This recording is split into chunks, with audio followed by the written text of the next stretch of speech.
की बरोबर अटी शर्ती लावण्यासाठीच ही समिती आणली जाणार आहे. काय अटी शर्ती लावतील? आम्हाला भीती अशी आहे की तुमचं कोणी घरामधलं नोकरीला आहे, कर्जमाफीतून वजा करा. तुमची जमीन पात्रता अमके अमके आहे, कर्जमाफीतून वजा करा.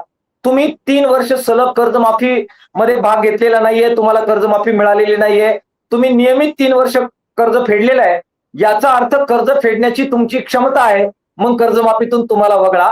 असे नवे नवे निकष हे आणतील आणि कर्जमाफी थकीत असणाऱ्या शेतकऱ्यांना सुद्धा त्यांची संख्या लिमिटेड करतील, अशी रास्त भीती आम्हाला तेव्हाही वाटत होती, आत्ताही आम्हाला ती वाटते आहे. आणि 2 एप्रिलला हा अहवाल येणं अपेक्षित आहे. त्यांनी आम्हाला शब्द दिलाय की ते म्हणाले की 1 एप्रिलला आम्ही हा अहवाल आणतो. आम्ही म्हटलं 1 एप्रिल करू नका, परत तुम्ही एप्रिल फुल आमचं करायचे. तर ते म्हणाले ठीक आहे, 1 एप्रिल ऐवजी 2 एप्रिल करतो. तर 2 एप्रिलला या समितीचा अहवाल येईल. त्यावेळी आम्ही जी काही भीती व्यक्त करतोय ती खरी पडलेली तुम्हाला दिसेल. मोठ्या प्रमाणात अटी शर्ती ते लावतील अशी भीती त्या समितीच्या माध्यमातून आम्हाला वाटते आहे.